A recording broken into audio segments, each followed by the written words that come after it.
Hello, dear students and respected viewers. Myself, Deepak Kumar Thakur, Guest Assistant Professor, Kamla Rai College, Gopalganj, affiliated with Jayaprakash university Chhapra. प्रिय विद्यार्थियों, आज हम लोग पाल वंश से संबंधित वस्तुनिष्ठ प्रश्नों को देखेंगे। तो आइए प्रकरण को शुरू करते हुए हम देखते हैं क्वेश्चन को। पाल राजवंश के संस्थापक का क्या नाम था?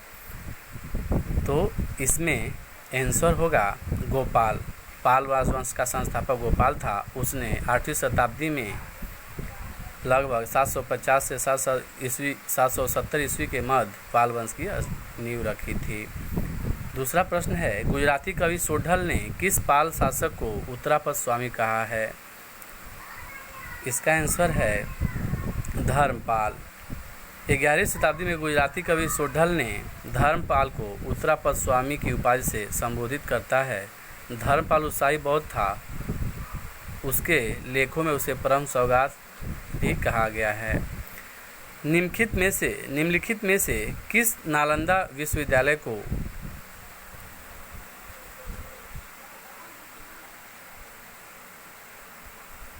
पुनः स्थापित किया था और विक्रमशिला विश्वविद्यालय की स्थापना की थी? प्रश्न एक बार और सुन लें। निम्नलिखित में से किसने नालंदा विश्वविद्यालय को पुनः स्थापित किया था और विक्रमशिला विश्वविद्यालय की स्थापना की थी? इसका आंसर है बी, धर्मपाल। धर्मपाल ने नालंदा विश्वविद्यालय को पुनः स्थापित किया तथा विक्रमशिला विश्वविद्यालय का निर्माण करवाया था। एक चौथा प्रश्न, निम्नलिखित कथनों पर विचार करें। उसे लेखों में परम सौगात कहा गया है। उसने नगरहार के प्रसिद्ध विद्वान वीरदेव को नालंदा विश्वविद्यालय का प्रधान आचार्य नियुक्त किया था। उपरोक्त में से कौन सा कथन देवपाल के संदर्भ में सही है?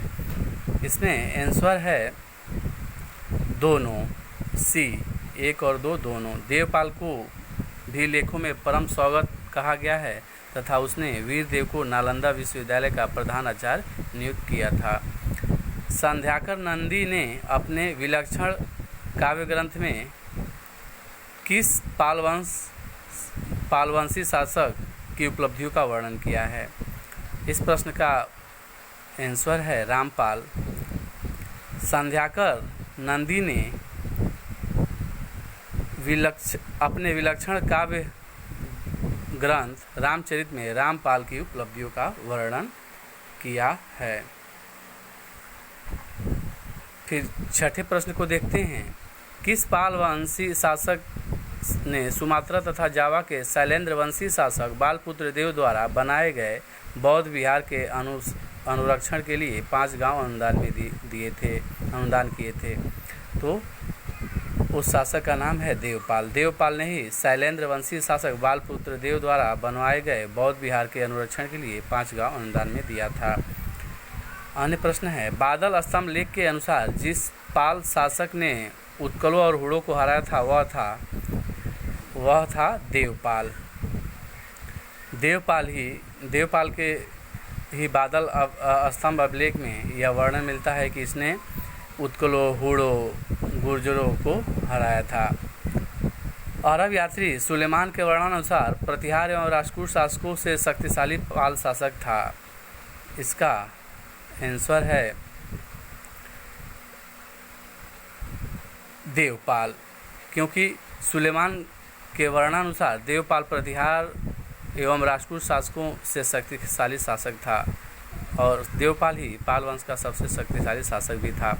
पाल वंश के किस शासक को इस वंश का दूसरा संस्थापक माना जाता है?